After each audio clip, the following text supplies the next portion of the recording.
নমস্কার বন্ধুরা, আজকে সর্বশেষ তাজা খবরগুলি সবার আগে জানিয়ে দেব। প্রথমে থাকবে শিরোনাম। প্রথমে জানিয়ে দেব, নৌকার জয় হবে, আবারও সরকার গঠন করব শেখ হাসিনা। এদিকে একতরফা নির্বাচনেও আগের রাতে ব্যালট বাক্স ভরে রাখা হয়েছে বললেন রিজভী।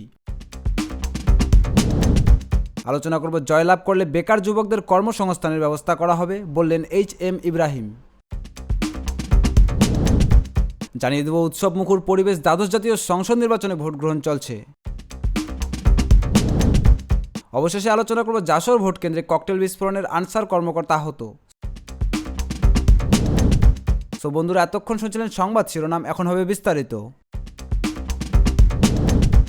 নৌকার জয় হবে, আবারও সরকার গঠন করব বললেন শেখ হাসিনা। আওয়ামী লীগের সভাপতি ও প্রধানমন্ত্রী শেখ হাসিনা বলছেন, নৌকা মার্কার জয়লাভ হবে, আবারও তারা জনগণের সমর্থন নিয়ে সরকার গঠন করবেন। বাংলাদেশ যে উন্নয়নশীল দেশের মর্যাদা পেয়েছে তা বাস্তবায়ন করতে পারবেন, জনগণের ওপরে বিশ্বাস তার আছে। রোববার সকাল 8টার দিকে ঢাকা সিটি কলেজের কেন্দ্রে দ্বাদশ জাতীয় সংসদ নির্বাচনে ভোট দেওয়ার পর সাংবাদিকদের তিনি এসব কথা বলেন। প্রধানমন্ত্রী বলেন, নির্বাচনটা সুষ্ঠুভাবে করতে পারছি, এজন্য জনগণের প্রতি কৃতজ্ঞতা জানাই। অনেক বাধা ছিল, বিপত্তি ছিল, দেশের মানুষ তাদের ভোটের অধিকার সম্পর্কে সচেতন হয়েছে। ভোট দেওয়ার পরিবেশ আমরা তৈরি করতে পেরেছি। বিএনপি জ্বালাও পড়াবে অনেক ঘটনা ঘটিয়েছে উল্লেখ করে শেখ হাসিনা বলেন, জঘন্য কাজগুলো যারা করেছে তারা গণতন্ত্রে বিশ্বাস করে না, দেশের মানুষের কল্যাণও চায় না, গণতান্ত্রিক ধারাও চায় না। আমাদের সামনে আরও কাজ আছে, সেগুলো শেষ করতে চাই। সবাইকে ভোট কেন্দ্রে আসার আহ্বান জানিয়ে শেখ হাসিনা বলেন, ভোটের অধিকারের জন্য অনেক সংগ্রাম করছি, মানুষের হাতে ভোটের অধিকার ফিরিয়ে দিতে পেরেছি, সুষ্ঠুভাবে প্রয়োগ করতে পারবেন তারা। নির্বাচনটা আবাদ নিরপেক্ষ হবে, আমার ভোট আমি দেব, যাকে খুশি তাকে দেব, জনগণ যাকে খুশি ভোট দিক, কিন্তু নির্বাচন যেন সুষ্ঠুভাবে শেষ হয় সেটাই আমরা চাই। বিএনপিকে সন্ত্রাসী দল আখ্যায়িত করে প্রধানমন্ত্রী বলেন, বিএনপি কখনো নির্বাচনে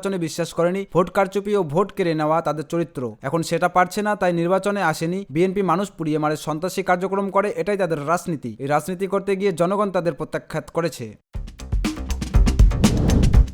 একতরফা নির্বাচনের আগেও রাতে ব্যালট বাক্সে ভরে রাখা হয়েছে। একতরফা নির্বাচনেও আগের রাতে ব্যালট বাক্স ভরে রাখা হয়েছে বলে অভিযোগ করেছেন বিএনপির সিনিয়র যুগ্ম মহাসচিব অ্যাডভোকেট রুহুল কবির রিজভী। তিনি বলেন, আজকে সেই একতরফা নির্বাচন অনুষ্ঠিত হচ্ছে, ভোট কেন্দ্রে কোনো ভোটার নেই, এই নির্বাচনে জনগণ যায়নি। এই একতরফা নির্বাচনে গতকাল তার ব্যালট বাক্স ভরে রেখেছে। আতঙ্কে তারা গভীর রাতে সিল মেরে রেখেছে। আর সকালে বিভিন্ন জায়গা থেকে জাল ভোটের উৎসবের খবর পাওয়া যাচ্ছে। কেন্দ্রে কেন্দ্রে আওয়ামী সন্ত্রাসীরা ঢুকে দেদারছে, জাল ভোট মারছে, কারণ তারা অবৈধভাবে ক্ষমতায় আছে। তারা জানে জনগণ তাদের ভোট দিতে যাবে না। তিনি বলেন, আমাদের আন্দোলন চলবে। তিনি দেশবাসীকে আজকের হরতাল সফল করার আহ্বান জানান। অবৈধ নির্বাচন বর্জন ও হরতালের সমর্থনে আজ সকাল 9টায় কুর্মিটোলা বাসস্ট্যান্ড থেকে এয়ারপোর্টের অভিমুখে মিছিল শেষে তিনি এসব অভিযোগ করেন। এ সময় আরও উপস্থিত ছিলেন কেন্দ্রীয় বিএনপির স্বাস্থ্য বিষয়ক সম্পাদক রফিকুল ইসলাম, তাঁতি দলের আহ্বায়ক আবুল কালাম আজাদ, মৎস্যজীবী দলের সদস্য সচিব আব্দুর রহিম, যুবদল কেন্দ্রীয় কমিটির সহসভাপতি জাকির হোসেন সিদ্দিকী, সহ সাংগঠনিক সম্পাদক কামরুজ্জামান জুবেল, কেন্দ্রীয় ছাত্র দলের সাবেক সভাপতি তারিকুজ্জামান, কেন্দ্রীয় ড্যাব নেতা ডক্টর শফিকুল ইসলাম, ঢাকা মহানগর দক্ষিণ বিএনপির সদস্য নদিয়া পাঠান পাপন, যুবদল কেন্দ্রীয় কমিটির সাবেক সহ সাংগঠনিক সম্পাদক সোহেল রানা, কেন্দ্রীয় স্বেচ্ছাসেবক দলের প্রশিক্ষক সম্পাদক এম.আর. গনি সহ নেতৃবৃন্দ।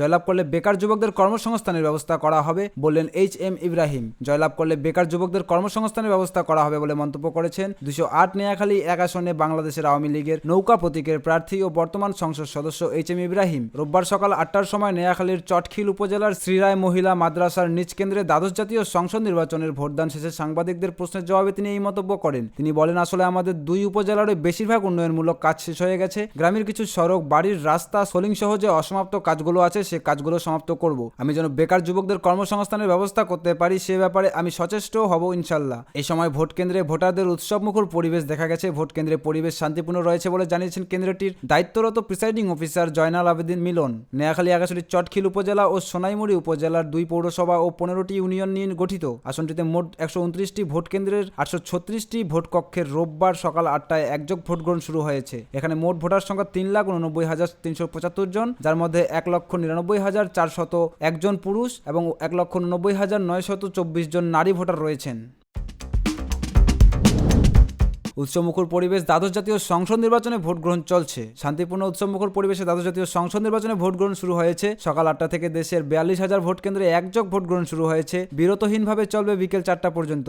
নাগাঁও 2 আসনের স্বতন্ত্র প্রার্থী আমিনুল ইসলাম মারা যাওয়ার ওই আসনের নির্বাচন স্থগিত করেছে নির্বাচন কমিশন। ফলে আজ 300 আসনের মধ্যে 299টি আসনে ভোট গ্রহণ করা হচ্ছে। নির্বাচন কমিশন সচিবালয়ে অতিরিক্ত সচিব অশোক কুমার দেবনাথ বাসসকে জানান, নির্ধারিত সময়ে ভোট গ্রহণ শুরু হয়েছে, কোথাও থেকে এখনো কোনো সমস্যার খবর পায়নি। তিনি বলেন, বিকেল 4টা 8টা পর্যন্ত ভোট গ্রহণ চলবে। তবে এই সময়ের মধ্যে যদি কোনো ভোটাধিকার নির্বাচন করে কেন্দ্রের মধ্যে প্রবেশ করেন, যত সময় লাগুক ওই ভোটারের ভোট নিতে হবে। সুষ্ঠু, গ্রহণযোগ্য, নিরপেক্ষ ও অংশগ্রহণমূলক নির্বাচন অনুষ্ঠানের সকল প্রস্তুতি ইতিমধ্যে সম্পূর্ণ করেছে ইসি। গতকাল বিকেলের মধ্যে দেশের সকল ভোট কেন্দ্রের নির্বাচনের সরঞ্জাম পৌঁছে দেওয়া হয়েছে। আর এবার এই প্রথমবারের মতো আজ নির্বাচনের দিন সকালবেলা ব্যালট পেপার পৌঁছানো হয়েছে। তিনি বলেন, আমাদের বিশ্বাস স্ব অবস্থান থেকে সংশ্লিষ্ট সকলের দায়িত্বশীল আচরণ ও আবশ্যক আইনানুগ ভূমিকা পালনের মধ্যে দিয়ে আসন্ন দ্বাদশ জাতীয় সংসদ নির্বাচন অবাধ, নিরপেক্ষ, অংশগ্রহণমূলক ও শান্তিপূর্ণ হবে। দেশে ও বহির্বিশ্বে প্রশংসিত ও বিশ্বাসযোগ্য হবে। দেশের জনশাসনের জনগণের জনপ্রতিনিধিত্ব প্রতিষ্ঠিত হবে। গণতন্ত্র সুসংহত হবে। সংসদ, সরকার ও সংবিধানের কাঙ্ক্ষিত ধারাবাহিকতা অক্ষুণ্ণ থাকবে। উৎসবমুখর পরিবেশ ও উৎসাহ ও উদ্দীপনার মধ্য দিয়ে নির্বাচনী প্রচারণা শেষ হয়েছে উল্লেখ করে কাজী হাবিবুল আউয়াল বলেন, এখন কেবল ভোট গ্রহণ শুরুর অপেক্ষা।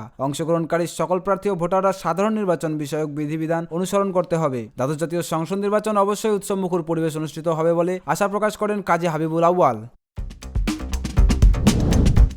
যশোরে ভোটকেন্দ্রে ককটেল বিস্ফোরণে আনসার কর্মকর্তা আহত। যশোরের শঙ্করপুর মাধ্যমিক বিদ্যালয়ের ভোটকেন্দ্রে দুর্বৃত্তদের ছোড়া ককটেলের বিস্ফোরণের দায়িত্বে থাকা বাংলাদেশের আনসারের সহকারী প্লাটুন কমান্ডার মারুফ হোসেন আহত হয়েছেন। আইনশৃঙ্খলা বাহিনীর অন্যান্য সদস্যরা তাকে উদ্ধার করতে চিকিৎসার জন্য যশোর 250 শয্যা বিশিষ্ট জেনারেল হাসপাতালে পাঠিয়েছেন। রবিবার সকাল 7:15টার দিকে তিনি যশোর শহরের শঙ্করপুর মাধ্যমিক বিদ্যালয়ের দ্বিতীয় তলার বারান্দায় দাঁড়িয়েছিলেন। এ সময় দুর্বৃত্তরা বিদ্যালয়ের পূর্ব দিক থেকে এসে একটি ককটেল নিক্ষেপ করে পালিয়ে যায়। ককটেলটি দ্বিতীয় তলার রেলিংয়ে বিস্ফোরিত হয়। এতে এসপি মারুফ হোসেন ডান পায়ে লেগে তিনি সামান্য আহত হন। খবর পেয়ে কাতোয়ালি থানার পুলিশ ও নির্বাচন দায়িত্ব থাকা পুলিশের মোবাইল স্ট্রাইকিং টিম ঘটনাস্থল পরিদর্শন করেন এবং ককটেলের বিস্ফোরিত অংশের নমুনা সংগ্রহে, তবে এ ঘটনায় কেউ আটক হননি। এ বিষয়ে যশোর অতিরিক্ত পুলিশ সুপার বেলাল হোসেনের সঙ্গে কথা বলার জন্য ফোনে তাকে পাওয়া যায়নি। তো বন্ধুরা, আজকে ভিডিওটি এতটুকুই। ভিডিওটি ভালো লেগে থাকলে ভিডিওতে লাইক দিয়ে চ্যানেলটি সাবস্ক্রাইব করেন। এরকম নতুন রাজনৈতিক আপডেট সবার আগে পাওয়ার জন্য ভালো থাকবেন, সুস্থ থাকবেন। ধন্যবাদ। দেখা হচ্ছে পরবর্তী নতুন ভিডিওতে।